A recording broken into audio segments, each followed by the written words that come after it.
I can live without sex, but I can't live without intimacy. I'm Dr. Carolyn. Thank you for joining me on this episode. Although I agree with that statement, I didn't make that statement. That comes from my guest today.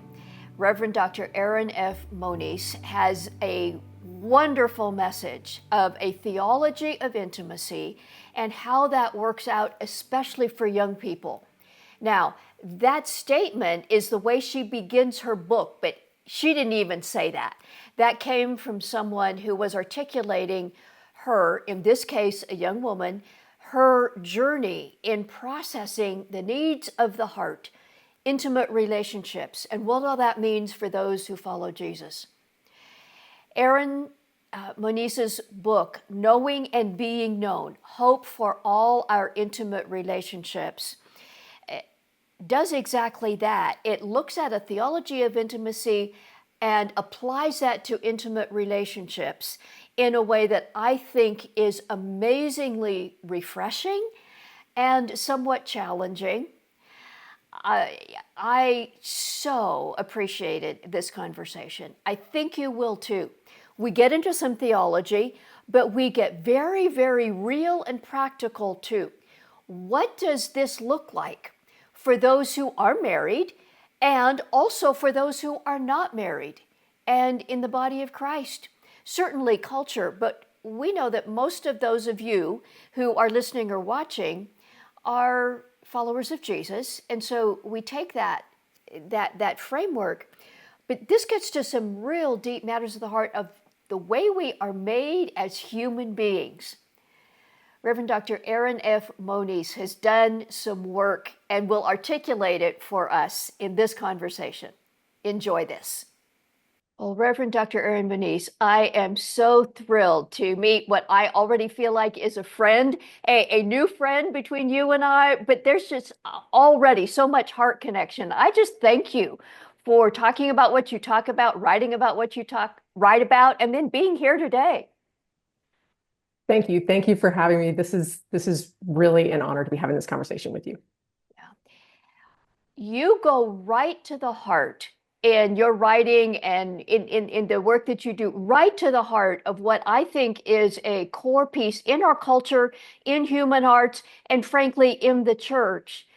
And I want to just open with a question of this whole idea around intimacy and frankly, sex and relationships, and we'll parse that out in a minute. Why did that become such a big deal in your heart and in your work?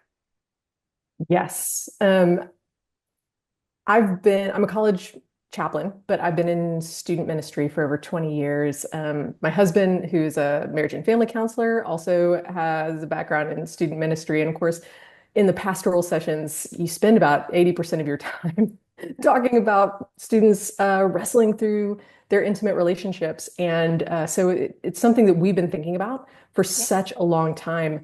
But also, you come across some of these critical questions in those settings that forced me to think I might have to go a little bit deeper because I wasn't sure what content to recommend to my students. If I was giving them good advice or information, did I have a robust theology of intimacy? Yes.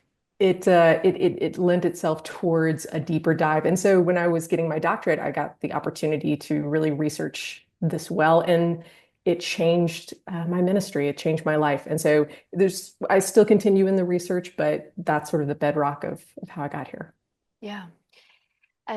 You've mentioned theology of intimacy already, and to me that is such a big deal. When we say that phrase, I imagine some people might think, oh, that means don't have sex with somebody unless you're married to them. But that so cheapens it when we only focus on behavior.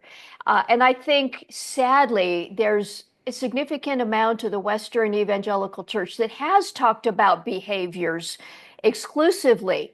But you are getting deeper. Would you parse out why just arguing about what acts are okay or not okay, that doesn't really get to the heart of the matter? Yes, and that was a big aha for me. That was a shift in my work to realize that so much of our content and so much of my own approach, you start with behaviors. You have a Yes. student come into your office and they've got a problem and you want to give them solutions. You want to give them practical advice. You want them to walk out of there and make good choices. I think there's good intent behind that. But if we start with behaviors, Yes. what you don't get is sort of the underlying things that are driving and shaping those behaviors. So if I want my students to make good choices and have healthy relationships, I can't just give them sound or biblical advice without finding a way to make sure that as I'm discipling them in this, I'm going to disciple in a way that those good behaviors and good choices are able to be sustained Yes. and really leaned into. And to do that, we have to think about what's forming those questions, what's forming our ideas, and what we're coming to and what we're bringing to our discussions and inquiries about relationships. An example, and I think I give something similar to this in the book, but if if a person is ghosted by their friends Yes.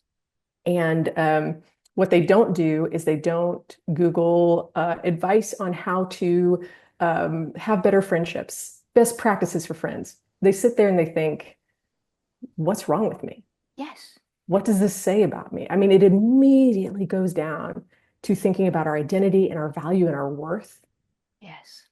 And good behaviors are important. Don't want to diminish that. Yeah. But at the heart of this is our questions that the gospel helps us answer and gives us grounding for. And I just didn't see a lot of that in the content. And I didn't have a lot of that in my own tool bag. So yeah, you can't just start with behaviors, but if we're going to take good behaviors seriously and help people have healthy relationships, you got to start somewhere deeper in.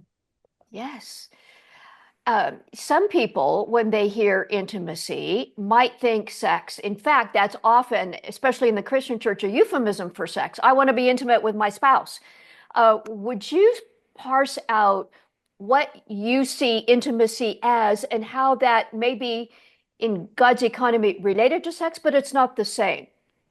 Yes, that was sort of a starting point for me. And you have that euphemism, and so it's been a little bit of an interesting journey using the word intimacy because we all have our categories for it. Yeah. But the way I try to use that word to capture something more broadly is the fact that while sex can be intimacy, not all intimacy is sex. Yes. And my students were helping me push out my imagination on this because course they're going to be talking about their dating relationships and their singleness and we do marriage counseling. And so like Yeah. in many ways, like that's a lot topically what we're getting. But I also saw students coming into my office asking a lot of questions about friendship and about roommates and community. We spend a lot of time talking about their families, their family of origin, especially in college. They're making these significant transitions. These are important, intimate relationships in Yes. their lives. And while we have 1,000 books on Christian dating, sex, and marriage, I didn't have anything to give them for some of these other categories. And so when I wanted to tackle this, I wanted to include what we typically think about when we think about intimacy, but also recognize and name other intimate relationships in our lives, namely family and friendship. And these three motifs of the romantic, sexual, marital, friendship, and then family became the framework by which we think about the topic of intimacy. And when we make claims about how we're created for intimacy and God's economy and his design for us in thinking about intimacy, we have to include all three categories. And that's been part of the problem. If we're only talking about romance and sex, we miss a lot that actually informs our ability to do that well. Yes. You make the point in Knowing and Being Known that our desire as humans, our desires, our longings have become so sexualized in our culture. And it worked out, at least in much of secular culture, that I can't be close to someone and get intimacy needs met without that being interpreted in my brain or in the world around me as some kind of sexual attraction, which isn't the framework that the gospel or the whole Bible as a whole pictures. I love the way you write about and think about what are the the falsehoods or at least twistedness that culture has about these intimate relationships and sex, first of all, that have just seeped into our mindset, and then the Christian church has baptized them or tried to baptize them, and it hasn't turned out very well. What are some of those lies? Oh gosh, yes. And this is the heart of the journey where I was having to unpack Yeah. my own formation or malformation, and my to decipher what's happening with my students as well, like what's forming them, what's informing them about these relationships. And so as I got into it, you discover that we have this. I'm going to use a term that I actually borrow from Peter Valk. He was the one who first coined this, and it fits so well as romance idolatry, this idea that to snag a mate or be sexually attractive or have those romantic relationships be critical and consistent in our lives is what gives us value, is what gives us worth, and what defines us as adults and human beings. And that is so dangerous because, as we all know, first of all, there's any number of circumstances that might thwart that journey. People are divorced, they're widowed, some people never marry at all. The dating scene is crazy, the apps, like I think we're asking a lot of questions. Like if my being actualized as fully human is my worth, if it's contingent on the relationship status and success I have, either in just purely sexual relationships, so I think is what the culture often tries to Yeah. bend us towards, or in sort of the baptized version, to find somebody, get married, and have kids. It's a hierarchy. It's an artificial hierarchy created because we're not being thoughtful about how damaging these things are to things like our identity and our self-worth. And so that's what's, I think, underneath a lot of those lies, and why we often diminish things like friendship, which is actually so much more accessible to everyone. I see a lot of marriage seminars, and we should have healthy marriages, don't get me wrong. Yes. But we can keep a high view of marriage and also keep a high view of friendship as a way to really invite everyone into discipleship in the church and how to navigate these relationships. And in some ways, we really only give them one goal to strive for. And not everyone gets married, and not everyone's marriage is good or successful, by the standards given us. And it just feels like a very poor way to measure ourselves, especially when what we're measuring is not just adulting successfully, it's you matter and have value. And so people just carry that weight into the dating apps and into their divorce proceedings. And Yes. the church should be creating a counter culture to that. You make the point that I think many people would agree with, that the church, quotes, should be the best place for relationships, but it doesn't look like that too often. You mentioned those who aren't married. I had a happy marriage.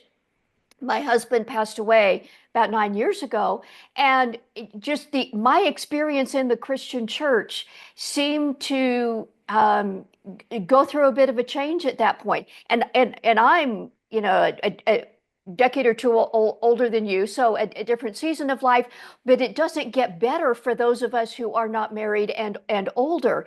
Um, I remember asking myself, have I slipped in status as a Christian now that I am single again?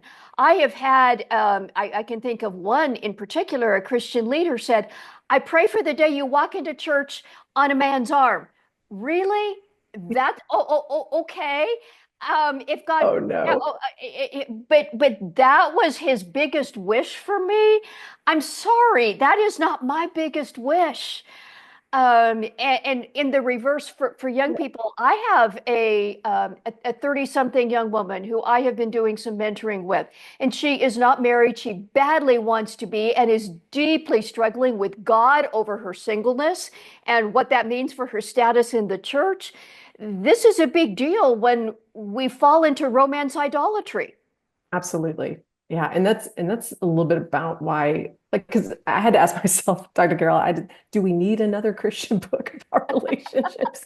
And for those reasons you just articulated, that's Yes. that's why, yeah, I put pen to paper, as it were, and I see this in the lives of my students, my colleagues. We're struggling under the weight of this in our churches, um, and we don't have to. We can do Yes. this better. Yes. You take great pains to pursue a theology of intimacy, and put our story as individual humans in the larger story. And I want to take a couple minutes to unpack that, because for any serious follower of Jesus, I think that broadens our internal landscape of how we deal with our own longings and relationship status and whatever. Would you talk about that larger story and why that's so important for a theology of intimacy? Yes, yes. This was a point where once the Lord was really just kind with me to sort of connect these dots, it was such a point of clarity, um, because the intersection of our faith and our relationships has always been really sticky. Like Yeah. couples are like, so are we supposed to pray together? Like, is it like what is faith supposed to look like in the midst of all this? And then I've got my students who have like faith engagement over here and like their relationships over here. And they're like, what should this look like? And then further deep down, you have things like, are you called to be married? Are you called to be single? And there's a lot to unpack there, but I want to focus on that word called because we make implications of where God should be in the course of navigating this. And that kind of pushed me back to the question of like, where should God be? Like what does me being on the dating apps or trying to have a healthy marriage or trying to navigate things with my mother have to do with the Bible, other than the sort of moments when we get prescriptions for behaviors, which is often our go-to. And I mean, again, they're there not to diminish them, but Yes. is that it? And it is not. And thank God it is not, because I was amazed to see that a theology of intimacy and the gospel's woven, the tapestry of the gospel's woven together with threads of a theology of intimacy, in the sense that when we look back into scripture, we see that God has been using these three motifs of family, friendship, and marriage, from the very beginning, not for nothing, not just because they just happen to be a result of the evolution of society, but out of the imagination of God, because God was trying to communicate something about God's self to us. Intimate relationships have always been part of how we engage the gospel. And that was a dot I had never connected before. But this larger story is woven with this idea that relationships are important because we are trying to engage the gospel, because we need to be able to know who God is so we can know who we are, so we can live out of that identity. And relationships are a part of that, not just our relationship with God in the vertical sense and relationships with humans in the horizontal sense, but they actually have this symbiotic relationship where the story that we're in as part of this larger story of what God is doing in our lives and in the world are tied together with these people who are there to walk with us in learning the story of God. It's a very sanctifying process. Marriage is basically a master's class in forgiveness. Living with roommates is crazy. Trying to navigate becoming an adult with your parents and siblings, and like all of this is so messy and sanctifying. But it is also the place where there are people who know you, who have that breadth of understanding of the good and the bad and the ugly, and can call you back and say, remember who you are because of Christ. Remember the story of God.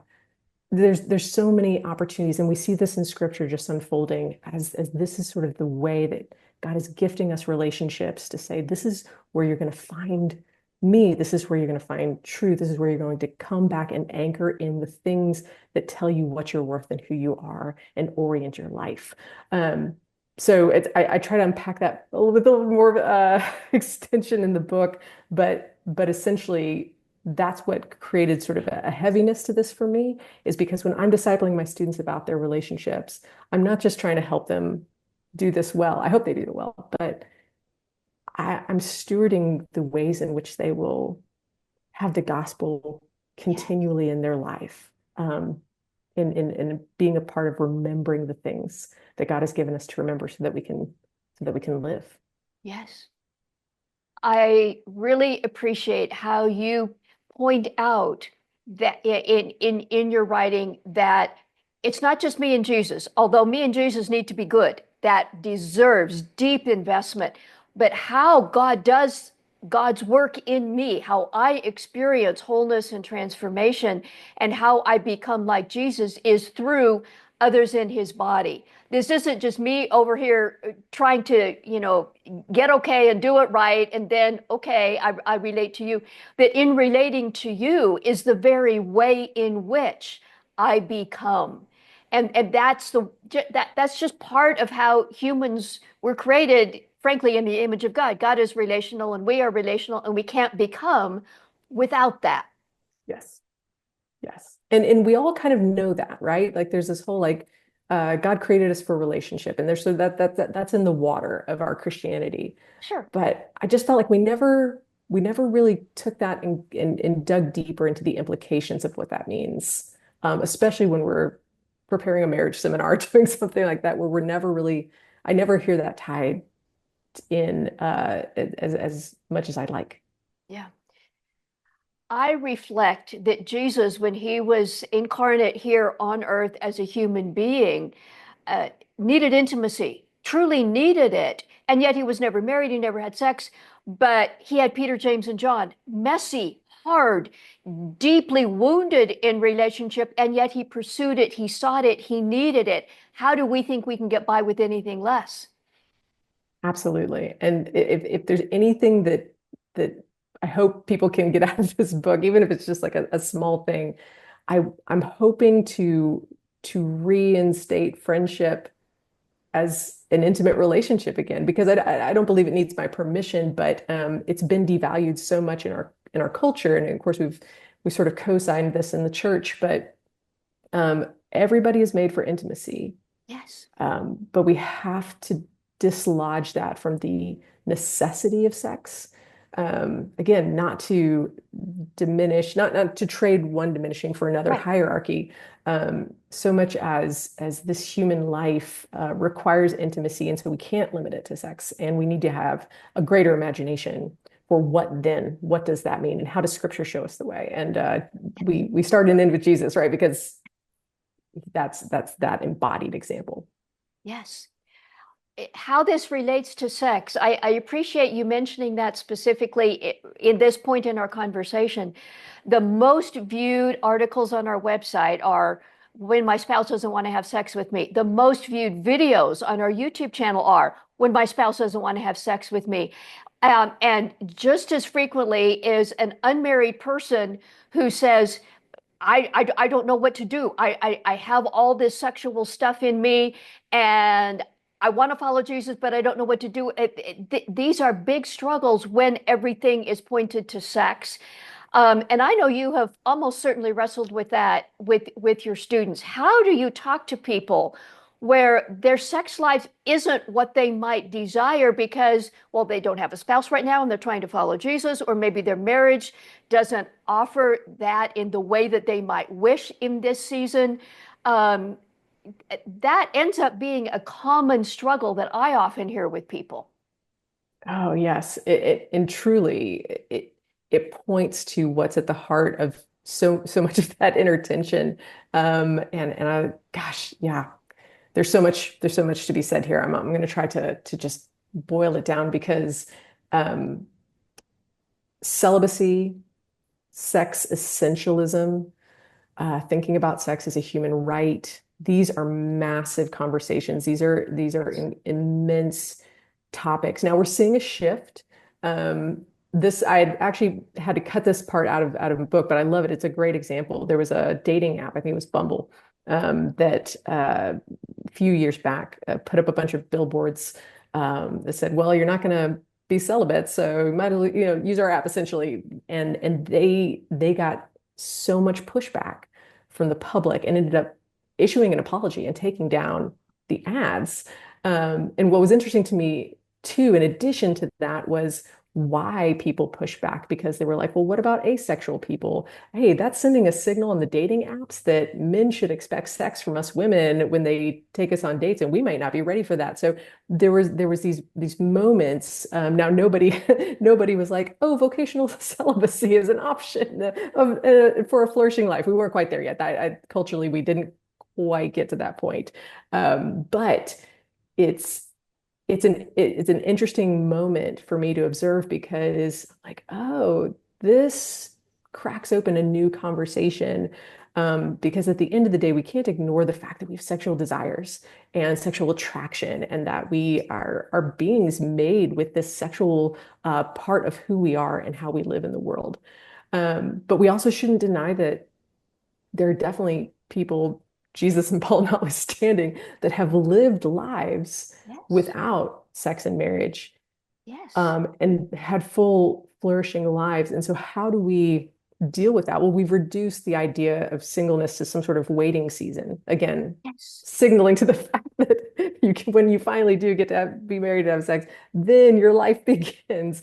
But we don't create this picture of a life without sex as being flourishing, and we don't often go into how can that actually be. Because, and if I can just venture Please. an Please. assumption, Please. Yes, please. is it's because I believe we're not prepared to actually step into people's lives who are living celibacy and actually be a part of the intimacy that they need in friendship and in family life. It means we have to invite more people to our dinner tables and into our lives, and actually reach in and diversify our friend groups, and like have like a plan. Um, a friend of mine, she came back from a singleness talk at church just last night, and she was sending me a message, giving me her thoughts about it, because she's in her 30s, she's single, and she was just like, it's like my church doesn't understand. I wake up single, I go to work single, I do everything. This is my life. To Yes. be able to step into that life and provide intimacy without a sexual partner, without Yes. marriage, and all the things that come with just having shared life together, Yes. without the sexual component, takes real intention and real work, and a community that's committed to that, like the local church that can support that. But yeah, it's such a, oh gosh, there's so much we could say, Dr. Carroll, but I think I'll put a pin in it there, because you touch on something that I know you're seeing in your own ministry. It's just Yes. we have to do more. We do have to do more, be better. If we lived in the way that Jesus lived with Peter, James, and John, or even the 12, um, the life for people who are not married would look different. I want to ask you something that is a little off script, and if we need to edit this out, we can edit it out. But I think I know enough about you that we can go there. Let's go. It occurs to me that the LGBTQ community Mhm. and the way the Christian church is often seen or experienced by that community, um, there's a disconnect here. And one of the things that is least appealing is so much of the message in the Christian church is, well, you're either celibate or we become an affirming church, and same sex marriage seems like we need to give a better message. And that if unmarried people who experience same sex attraction and want to follow the classic Christian sexual ethic, can't the church do something better? And isn't that what intimacy should be offered to all people? Oh, yes. Okay, I'm going to try to be brief on this, because this is such an important topic, and I'm in it all the time. I love it so much. And so many of my students are queer or LGBTQ, and we have people in our church. I didn't write about them in my book, but I wrote with them in mind when I wrote my book. And a couple of things right off the bat is first of all, the journey with LGBTQ folks in our church.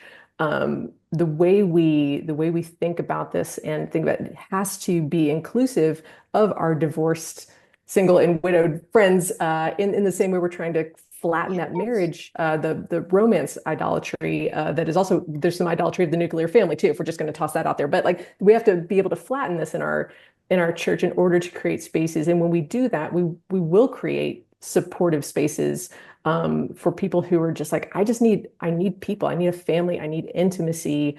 I'm on this journey, or I'm here because my spouse passed away, or there's so many different reasons. And I think sometimes we feel like we have to connect with the circumstances, but it's really just thinking about this more robustly. Yes.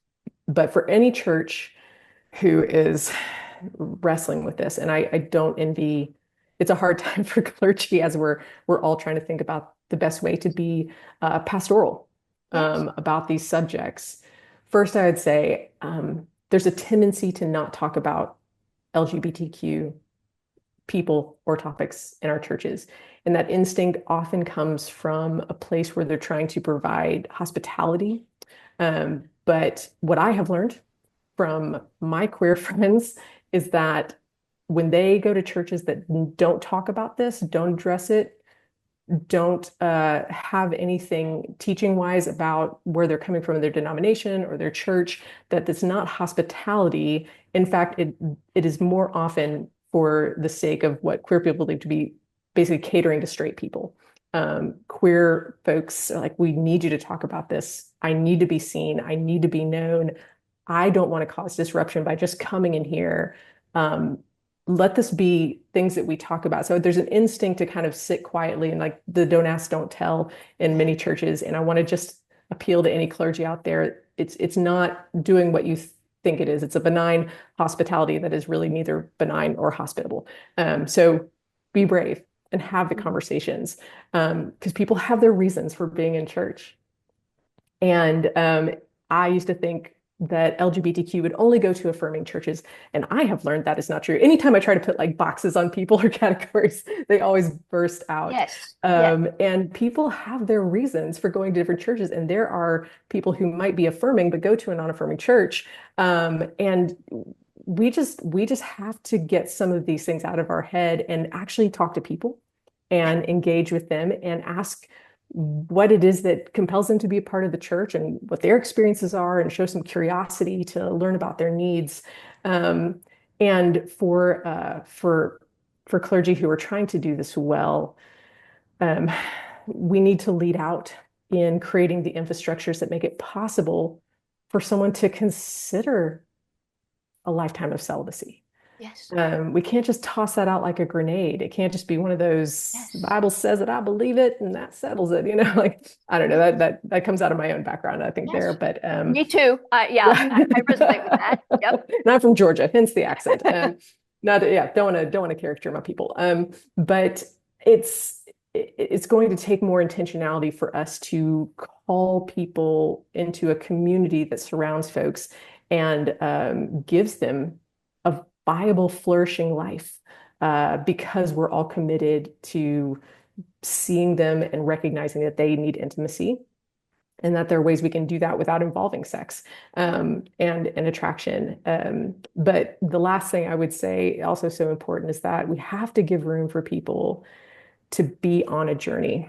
I think sometimes for my clergy folks who are holding to a traditional sexual ethic, but are trying to welcome queer people into the church, it also comes with this mandate of like, you have to get everything right. Don't mess up. Don't ever slip out of these categories. And that creates such an additional burden for LGBTQ friends who might be seeking a vocational celibacy. And so I feel in many ways we can stand on our convictions, but we should be ready to allow people to have a journey just like we would for folks who are divorced, remarried, cohabitating. There's any number of things that we tend to be a little bit more pastoral towards. And so that would be my suggestion as well, just to give a few big Yeah. ones. Yeah. I appreciate that in so many ways.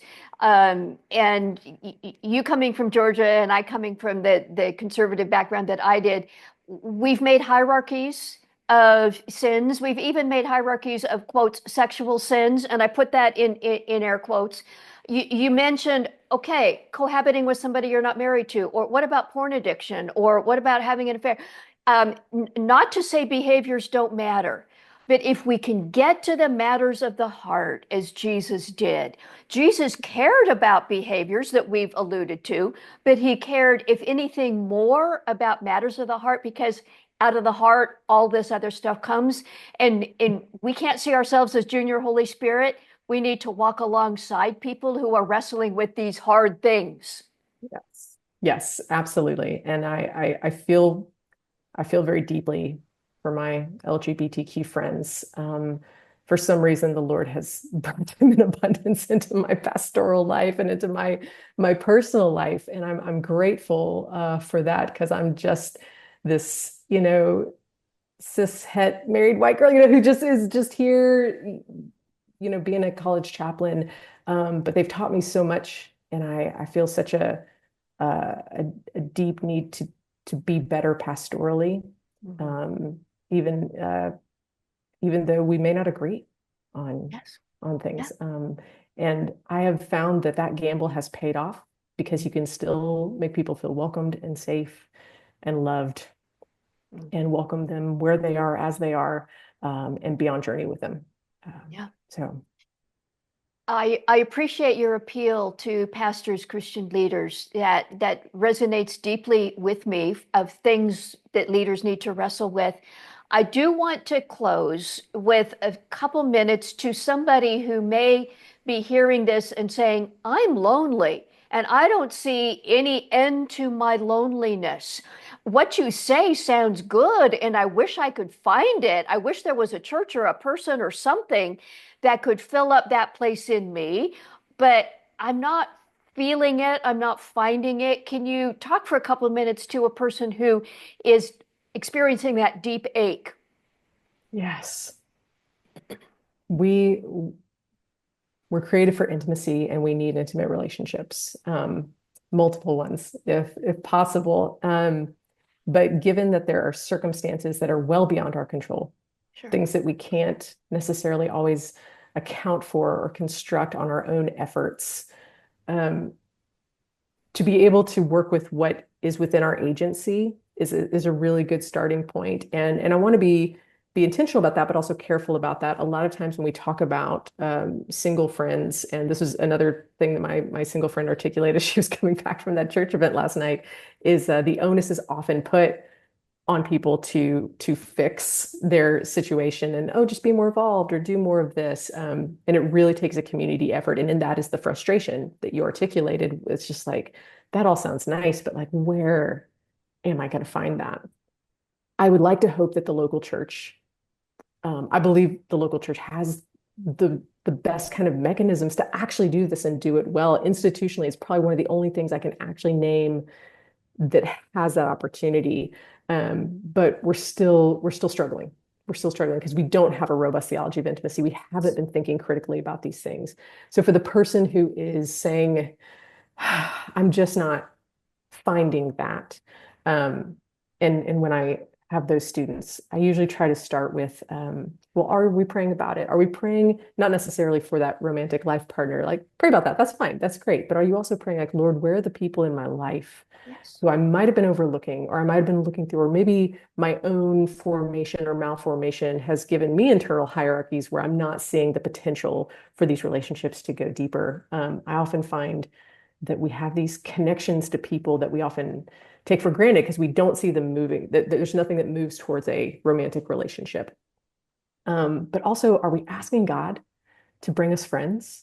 Are we really committing that to prayer? And then, for our sake, putting on that lens in our own life, thinking about ordering our life in a way that it moves us towards people. And this can be hard depending on the person and their situation. But I find that if we can really start talking about, how do we find friends? How do we cultivate relationships? What are the mechanisms that push back against our busy lives, our disappointments with people? How can we mitigate that in a course of really trying to put some time and energy into those types of relationships? And then also having to work on our own selves about, why do I want to date? Why would I want friendships? What is driving that in me? And where might there be lies or insecurities or Yes. questions of my identity and value that I want to bring to the surface, and maybe talk with my therapist about, or talk with my spiritual director or pastor, and really engage. Because sometimes it's the circumstances and the people, and sometimes it's also what's happening inside of us that can get us stuck. So I would be looking to have someone navigate, think about all of those things, and think about, are there places where I haven't been doing some extra work in order to have people in my life who see me, who get me, who bring me joy and value. Um, and so, not knowing the specific individual, those are sort of the broadband things. But I would also say your loneliness shouldn't ever be the motivating factor.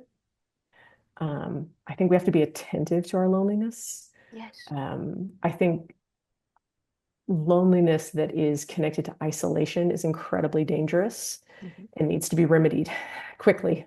Um, But loneliness in and of itself is part of the human condition. And I talk about this in the book, but there's no one person or Yes. people that will ever cure that in us. I think when we order that more rightly, it reduces some of the power and pressure loneliness has in our lives, um, because it'll never really be cured this side of heaven. I Yeah. believe it's an existential ache that this world is not it, that Yes. there's more to come where the kingdom fulfills all things in Christ. Um, and orienting that helps. But I want to be careful when I say that, because I don't want to diminish the fact that there's also just real damage that comes with long-term loneliness and Yes. isolation, and Yes. to speak to that. So I think we have to be proactive and maybe get a therapist or spiritual director, but make some moves. Yeah. You referenced a couple times in our conversation, and you addressed this a bit more in the book about family of origin issues and how that plays into our ability to experience intimacy now and the agency that we imagine we have or don't have. And then your reference to the kingdom of God and the already and the not yet. How critical I think that is, that we cannot just sit in isolation and say, I'm lonely and for me, there is so much more available to us here and now. And we dare not just sit back and not take this seriously and proactively for ourselves and for others, and realizing it will never be enough. Only in eternity, that ache is to point us to our eternal intimacy in eternity with God. Amen. Yes. We've mentioned the book several times. Knowing and Being Known, Hope for All Our Intimate Relationships. Would you just let people know where they can find you and maybe invite them specifically to check out the book and whatever? Some really deep, rich stuff here.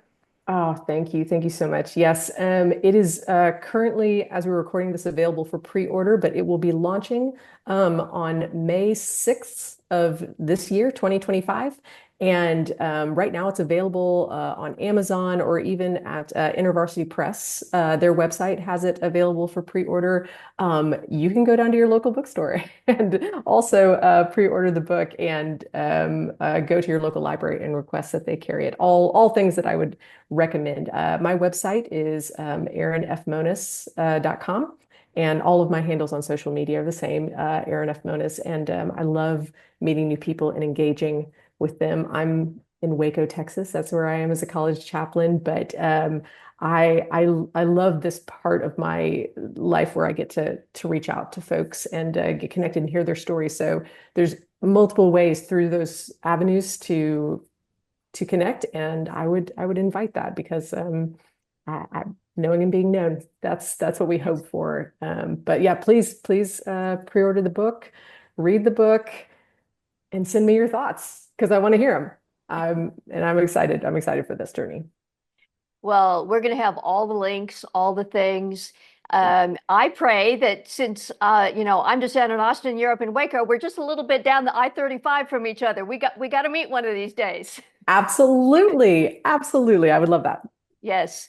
Well, many, many blessings to you. This has been a joy, Same. and I do expect that we will stay in touch and we got to meet one of these days. Absolutely. Let's do it, Doctor. And thank you. Thank you for having me on your podcast and giving me this time and for the rich conversation. It's been a real treat. Knowing and being known. Hope for all our intimate relationships. When this video releases, that book will be available. So check the link under this video. I would encourage you, if this is a challenge for you, check out the book. It really is helpful. And the rest of Erin's work, her website is in the links under this video, some of her social media, etc. She has done so much of this hard thought, prayerful work for you, and you can take advantage and see how this might apply to your life. If you have been watching our channel much, you know that we often talk about intimacy. At Dr. Carol Ministries, we have done some work to put together in-person intensives for people who are wrestling in this area. 68 hours to change the rest of your life, an all-inclusive experience in Transformation Place, our absolutely beautiful property in Central Texas. You can find out more at drcarolministries.com/intensives. This is a place, a way to look at the hard places in your story, especially around where you may have been wounded, around intimacy or sexuality, and then invite Jesus into the middle of your story. drcarolministries.com/intensives, or check the link under this video. I would love to hear from you. Leave a comment or a question in the comments here. I read every one. Or you can leave me a confidential message at our website, drcarolministries.com/contact, the contact page there. And that comes directly to me and is confidential. Thank you so much for being part of our online family here. And until next time, God bless you.